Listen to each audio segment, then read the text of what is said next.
힐링가족 여러분 안녕하세요. 오늘은 9월 9일 목요일 새벽 5시 30분 모닝 브리핑 시작합니다. 미국의 증시가 다 하락을 했습니다. 다우가 0.2% 하락을 하고 S&P 500은 0.13% 하락을 했습니다. S&P 500이 4,500대예요. 4,514입니다. 나스닥이 기술주가 요즘 잘 오르다가 오늘 종목들, 지수들 중에 가장 많이 하락했습니다. 0.57%, 장중에는 1%씩이나 하락을 했었습니다. 15,286입니다. 나스닥 100은 0.35% 하락을 한 상태입니다. S&P 500 지수를 보면 작년 3월에 코로나 사태 직후부터 작년 연말까지 2배 가까이나 1년도 안 됐는데 2배 가까이 상승을 했어요.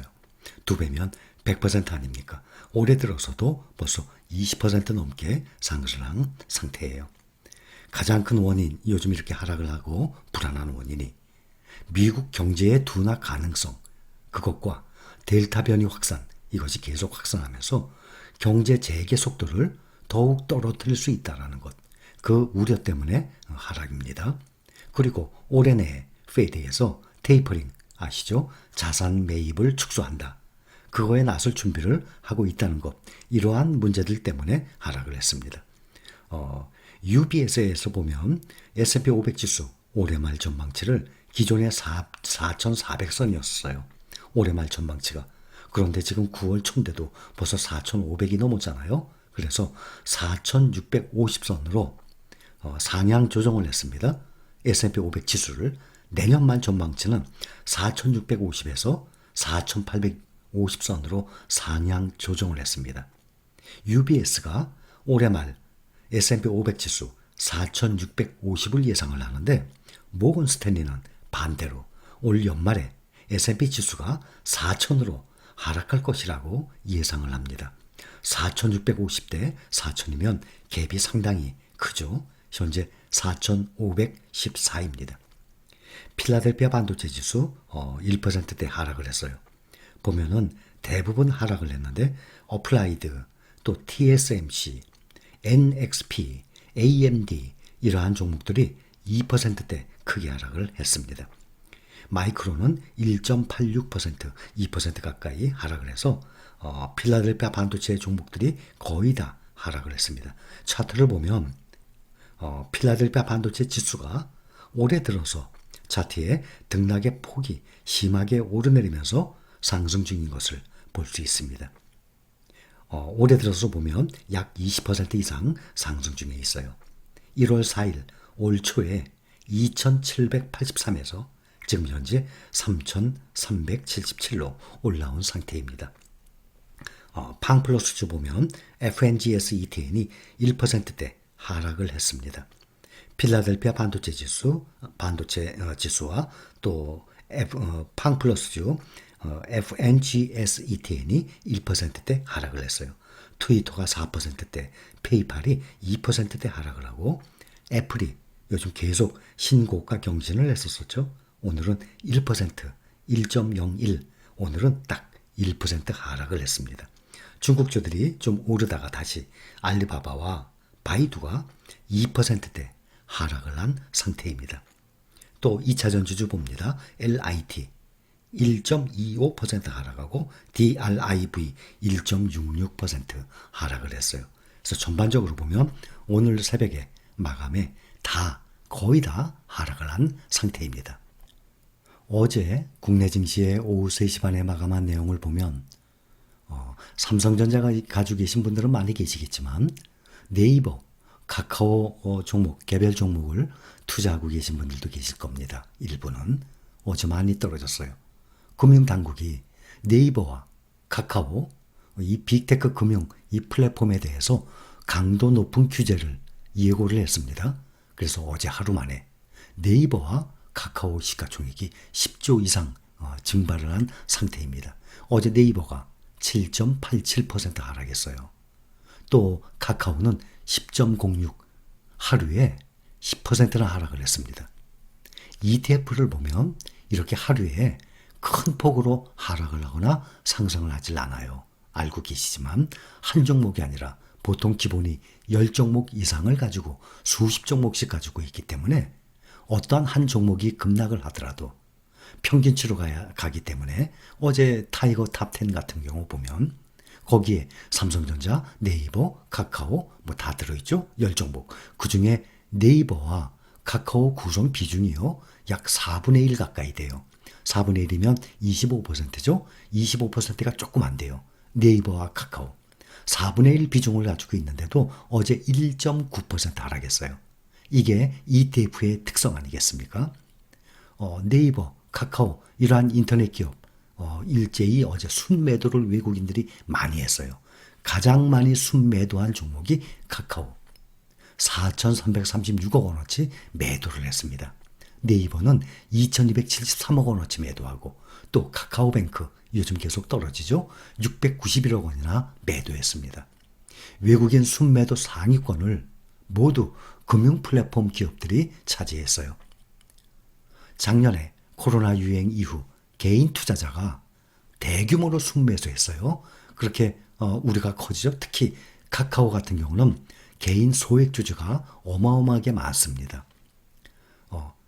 금융소비자보호법이라고 했어요. 그거를 약자로 금소법이라고 합니다. 금융소비자보호법을 금소법. 그걸 위반 행위로 판단을 하고 있습니다. 금융당국에서는.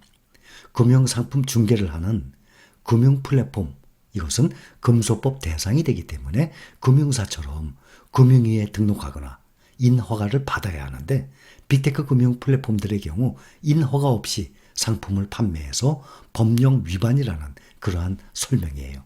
근데 결론은 이렇게 주가가 떨어져도 회사에는 크게 문제가 없거든요. 성장성에. 그래서 혹시 염려하시는 분들 계시면 주가의 하락은 염려할 일이 아니에요. 이 종목들을 모아가시는 분들은 오늘 또 떨어질 수도 있겠지만 그렇게 크게 떨어지지는 않을 것입니다. 어제 심하게 떨어졌기 때문에. 한동안 떨어진다 그러면 저가 매수 기회로 삼으시면 돼요. 항상. 나중에는 이 가격이 다 원 위치로 올라옵니다. 항상 그렇습니다. 그 회사가 앞으로 성장성이 떨어지고 매출이 점점 떨어지고 우하향하는 그러한 종목이다 그러면은 쉽게 물타기 식으로 계속 저가 매수할 수는 없는 거예요. 그래서 보통 보면 대부분 노후 대비를 위해서 모아가시는 분들이 대부분 아닙니까? 그렇기 때문에 가장 안전한 ETF 종목을 모아가는 것이 좋습니다. 개별 종목 보면 ETF보다 실적이 더 좋은 경우가 많아요. 좋은 종목들은. 100개의 종목이다. 50개의 종목이다. 그러면 그중에 상위 종목들은 수익률이 ETF의 평균 수익률보다 당연히 높죠. 그러나 안정성 면에 있어서는 개별 종목 투자는 여러 가지 불안 요인들이 많이 항상 존재를 합니다. 또 본인이 직접 항상 확인을 해야 되거든요. 그거에 비해서 ETF는 그렇게 깊은 공부를 종목에 대한 깊은 공부를 하지 않아도 꾸준히 모아갈 수 있습니다. 대신 어떤 ETF를 모아가는지 그것이 중요한 것 아니겠습니까? 그래서 현재 힐링가족 여러분들이 모아가는 종목들은 안심하고 그 많은 종목, 세상에 종목이 얼마나 많습니까? 그 종목들 중에 가장 무난하고 안정적인 종목들이에요. 그래서 주가가 여러분들이 모아가시는 종목들이 주가가 하락을 한다. 그러면 그때마다 모아가시면 되는데 만약에 오늘 주가가 떨어져요. 그러면 오늘 팔아야 될 분들만 걱정할 문제입니다. 여러분들이 주식을 매수할 때 언제 매도할 생각으로 매수한 것입니까? 나는 노후에, 앞으로 5년 후에, 10년 후에 매도를 할 생각이야. 그렇게 해서 매수한 것 아닙니까? 그런데 오늘 하루, 요즘 며칠 떨어진다. 그것 때문에 염려할 일이 전혀 아니죠. 만약에 오늘 현금화 시켜야 될 분이 계세요. 그러면 그거 언제 사신 건데요? 3개월, 6개월 전에 산 거네요. 그러면 이렇게 짧은 시간에 현금화 시켜야 될 돈은 절대 매수를 하지 말아야죠. 적어도요, 한 3년 정도 나는 현재 이 돈을 3년 정도는 현금화 시키지 않아도 돼. 이런 돈을 가지고 매수를 하세요. 그래야지만 멘탈 강화하는데 전혀 흔들림이 없게 됩니다. 앞으로 내가 6개월 후에 돈을 써야 돼. 뭐 여러 가지 이유겠죠. 뭐 자녀 등록금, 대학 등록금도 있고, 또 뭐 학비 나가는 거 있고, 뭐 큰 병원비도 있겠고, 또 이사 비용도 있겠고, 또 전세금, 월세금, 뭐 보증금도 있겠고, 뭐 사람마다 다르죠. 이러한 목돈이 들어가야 될 돈을 앞으로 6개월 후에, 1년 후에 써야 될 돈을 지금 넣어놨다가 주가가 하락하는 그러한 기간에 현금화 시켜야 돼요. 그때는 낭패를 보죠. 그래서 시간이 갈수록 말씀을 드렸죠. 식물은 물을 먹고 자라듯이 주가는요, 시간을 먹고 자라요. 아주 확실합니다, 그것은. 그래서 오래 묻어둘수록 수익을 날 확률이 손실을 볼 확률보다 점점 높아지거든요. 그게 적어도 3년은 지나야 되거든요. 그렇기 때문에 나는 3년 동안 묻어놔도 돼. 그런 돈만 투자를 하시기 바랍니다. 자, 결론. 오늘 미국 주가들이 전체적으로 다 다운됐습니다. 특히 대형주들 또 필라델피아 반도체 기술주들이 다우나 S&P에 비해서 좀 더 하락을 했습니다. 오늘 같은 날 매수할 여력이 계신 분들, 특히 매수할머니 모실 수 있는 여력이 계신 분들은 알아서 잘 참조를 하시기 바랍니다. 그 외에는 떨어졌어요. 구경만 하시면 됩니다. 이러면서 우상향을 하는 것이 주가입니다. 자, 오늘 모닝 브리핑 여기까지입니다. 감사합니다.